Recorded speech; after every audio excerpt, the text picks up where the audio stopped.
రైతుల చిరకాల వాంఛ పసుపు బోర్డు సాధించిన ఎంపీ అరవింద్కు కృతజ్ఞతలు తెలుపుతూ జగిత్యాల జిల్లా లింగంపేటకు చెందిన మహిళా మోర్చా నాయకురాలు మమత తన ఇంటి ముందు అరవింద్ చిత్రాన్ని సంక్రాంతి ముగ్గుగా తీర్చిదిద్దారు.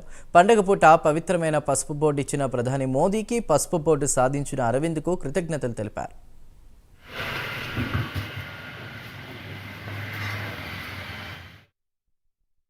సంక్రాంతి శుభాకాంక్షలు. ముందుగా దేశంలో మొట్టమొదటిసారిగా మన పసుపు బోర్డు ఇచ్చినందుకు మోడీ గారికి, తీసుకొచ్చినందుకు అరవింద్ అన్న గారికి ఇలా ముగ్గు వేసి ముగ్గు రూపకంగా మేము మా అభిమానాన్ని తెలియజేసుకుంటున్నాము.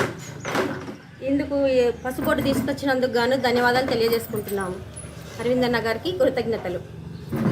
ఎలక్షన్స్ కంటే ముందు పసుపు బోర్డు ఇస్తానని చెప్పి మాట ఇచ్చి బాండ్ పేపర్ మీద కూడా రాసిచ్చి ఇప్పుడు దాన్ని సాధ్యమయ్యేంత వరకు కూడా పట్టుబట్టి వదలకుండా కృషి చేసి మరీ తీసుకొచ్చారు పసుపు బోర్డుని.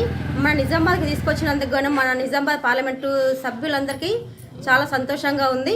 ఈ సంతోషాన్ని ఏ విధంగా తెలియజేయాలని అర్థం కాక ముగ్గుల రూపకంలో మా మహిళలందరము ముగ్గుల రూపకంగా తెలియజేస్తున్నాము. కృతజ్ఞతలు అరవింద్ అన్న గారికి, మోడీ గారికి.